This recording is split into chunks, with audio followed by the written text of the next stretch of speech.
नमस्कार, आप देख रहे हैं हमारा बेहद खास शो प्रार्थना हो स्वीकार और मैं हूं आपके साथ शगुफ्ता साहिल देव। देखिए, हम पूजा उपासना तो रोजाना करते हैं, देवों की आरती भी सुबह और शाम को करते हैं, लेकिन आरती का आध्यात्मिक अर्थ क्या है? आरती का शास्त्रीय विधान क्या था? वेदों में आरती के नियम क्या बताए गए हैं? मंदिरों में देवताओं की आरती कैसे और कब की जाती है? आरती की थाली में क्या कुछ होना चाहिए और साथ ही आरती करते वक्त किन किन सावधानियों का ख्याल रखना चाहिए? अगर आप नहीं जानते तो अगले आधे घंटे आपको ये शो देखना बेहद जरूरी है। शुभम करोति कल्याणम आरोग्यम सुख संपदाम मम बुद्धि प्रकाशम च दीप ज्योतिर्नमोस्तुते। शुभम भवतु कल्याणम आरोग्यम पुष्टिवर्धनम आत्मतत्व प्रबोधा। देवों की स्तुति का गान है आरती।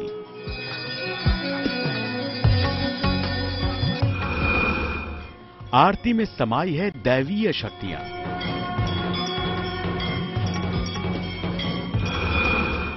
वेदों में व्यक्त है आरती का महाविधान।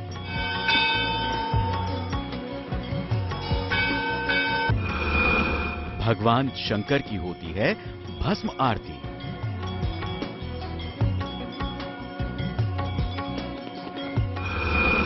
काशी में होती है मां गंगा की आरती।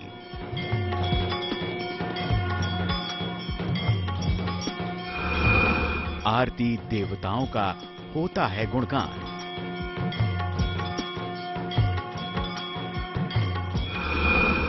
आरती कर्मकांड में क्षमा का जरिया भी है।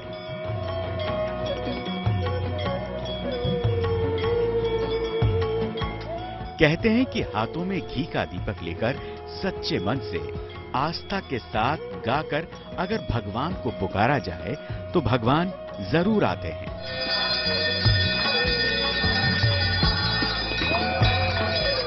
शायद इसीलिए ढोल, नगाड़ों और दूसरे वाद्यों की लय और ताल पर सदियों से मंदिरों से लेकर पांडालों और घरों में देवों की आरती गाई बजाती जा रही है।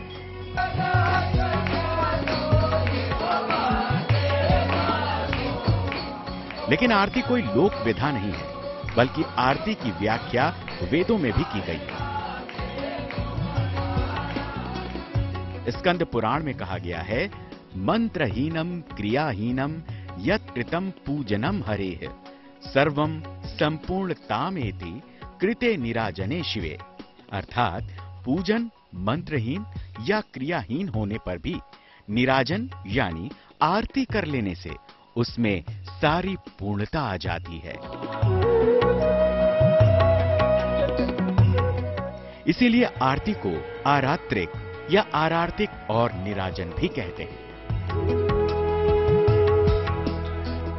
पूजा उपासना के अंत में आरती की जाती है, जिससे जो त्रुटि पूजन में रह जाती है वो आरती से पूरी हो जाती है।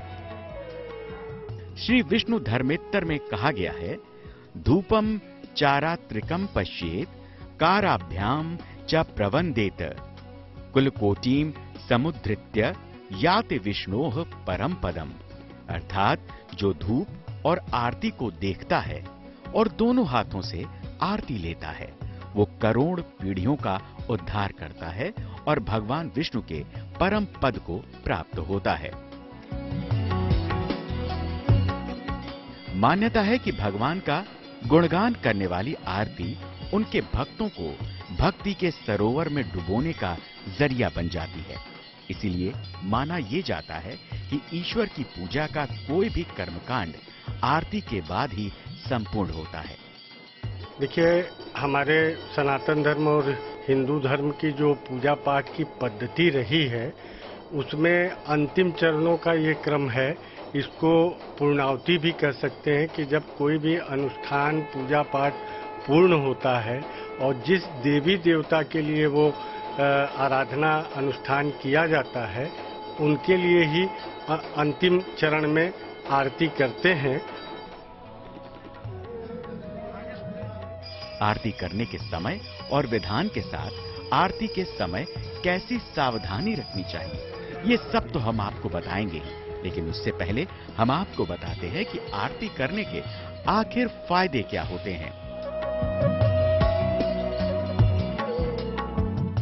आरती करने से मानसिक शांति मिलती है, आध्यात्मिक विकास होता है, वातावरण से वायरस दूर होता है, वातावरण सुगंधित बनता है, मंत्रों की कमी पूरी करती है आरती।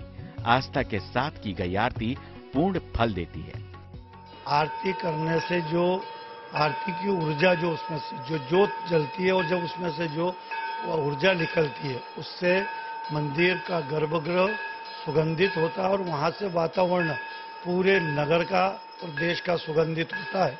इसलिए आरती का एक विधान हमारे इसमें है और सबसे ज्यादा करके भगवान की आरती करने का ज्यादा महत्व है।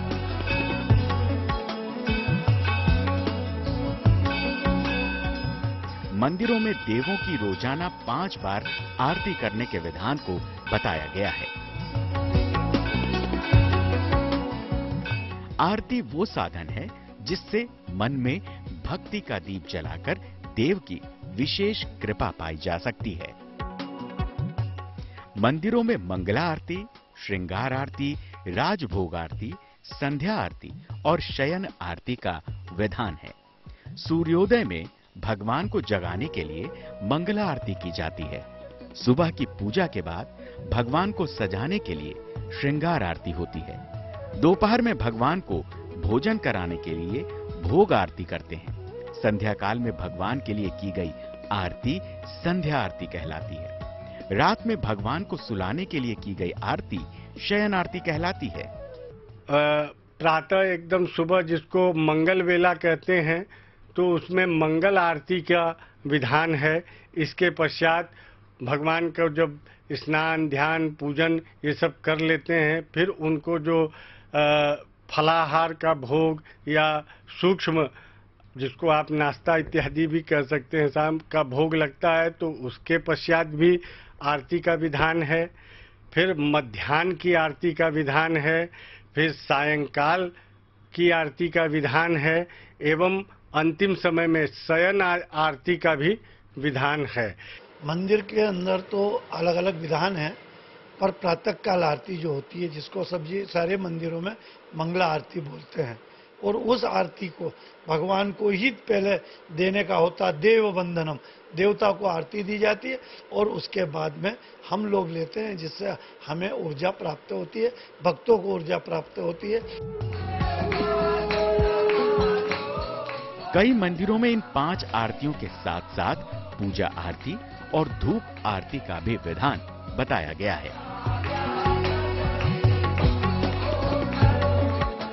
जिस तरह शास्त्र भगवान की 5 बार आरती के बारे में बताते हैं वैसे ही शास्त्र आरती के 5 प्रकार भी बताते हैं।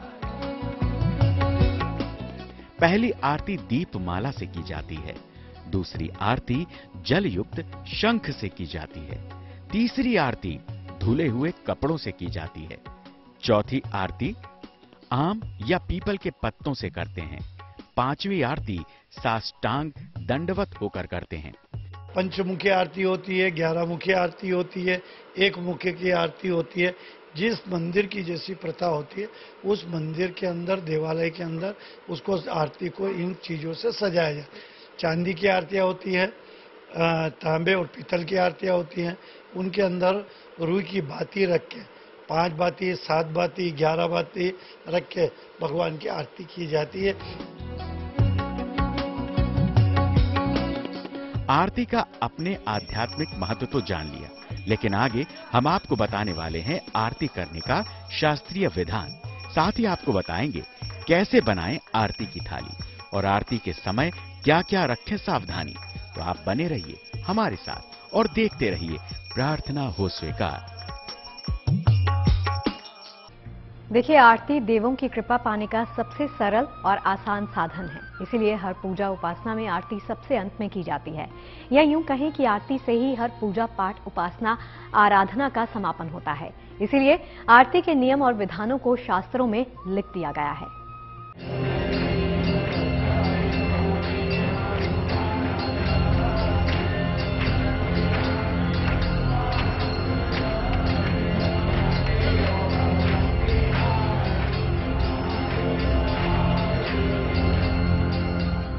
सनातन परंपरा और हिंदू धर्म में किसी भी पूजा उपासना आराधना में आरती का विशेष महत्व है। संगीत की धुन और लय ताल के साथ की गई आरती वातावरण को भक्तिमय बना देती है। भक्ति का यही आध्यात्मिक भाव देव की असीम अनुकंपा दिलाता है। आरती करने से दांपत्य जीवन में सुख और सौभाग्य आता है और घर में समृद्धि बढ़ती है। आरती के दीपक में बाती की ज्योति को जीव की ज्योति का प्रतीक माना जाता है।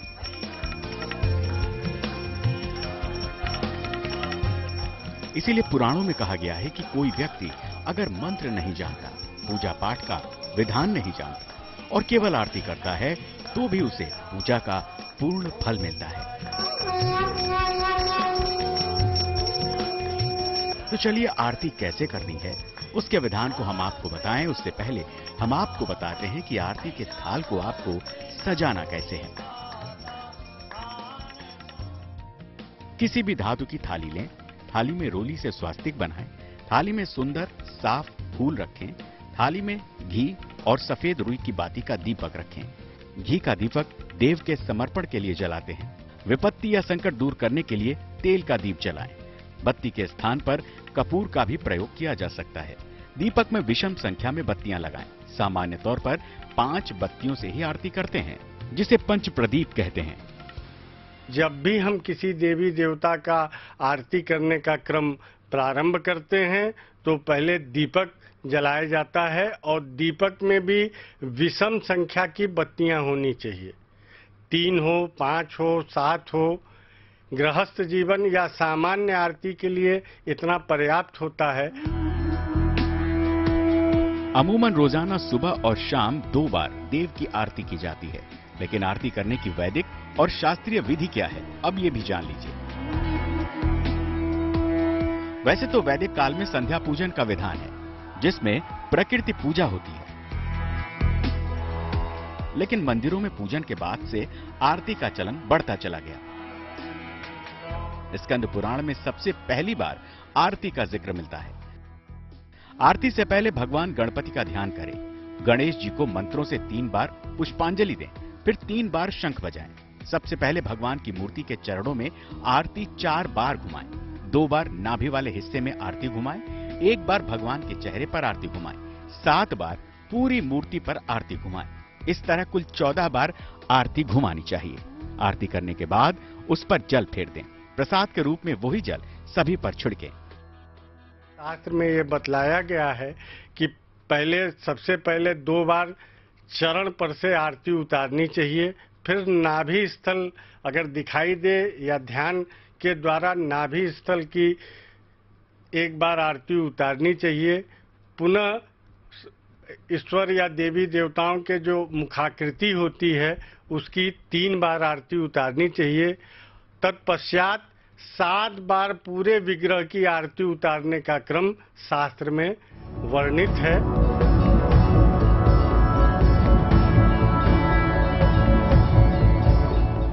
मान्यता है कि आरती के दीपक में ईश्वर की शक्तियां समाहित हो जाती हैं। इसीलिए आरती करने का ही नहीं, आरती देखने का भी बहुत बड़ा पुण्य है।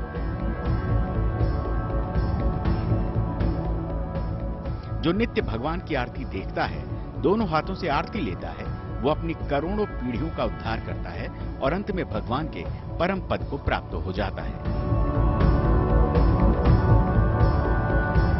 अब आरती से जुड़ी सावधानियां भी जान लीजिए। आरती की शुरुआत शंख बजाकर ही करना चाहिए। आरती हमेशा ऊंचे स्वर में एक लय में गाएं। आरती हमेशा खड़े होकर ही करें। आरती होते समय बातें न करें। आरती में घंटी और ताली एक लय में बजाएं। आरती के बीच में रुकना नहीं चाहिए। आरती लेते समय सर ढक कर रखें। आरती लेने के 5 मिनट बाद तक पानी का स्पर्श न करें। आरती का विधान एक आभार व्यक्त करने का भी एक जरिया है, मार्ग है, किसी के प्रति श्रद्धा प्रकट करने का भी मार्ग है। तो इसीलिए आरती देवताओं के संग विशिष्ट व्यक्तियों की भी आरती होती है और समय समय पे पर्व में रक्षाबंधन में भाई की भी आरती होती है, गुरु पूर्णिमा पे गुरु की आरती। तो आरती एक आभार का पक्ष और अनुष्ठान के क्रम में पूर्णाहुति का एक पक्ष होता है। आरती के शास्त्रीय विधान के साथ आरती के महत्व के बारे में आपने जान लिया, लेकिन भगवान शिव की भस्म आरती क्यों होती है? आखिर मां गंगा की आरती का विधान काशी से लेकर ऋषिकेश हरिद्वार तक कैसे शुरू हुआ, ये सब आपको आगे बताएंगे। इसलिए आप बने रहिए हमारे साथ और देखते रहिए प्रार्थना हो स्वीकार।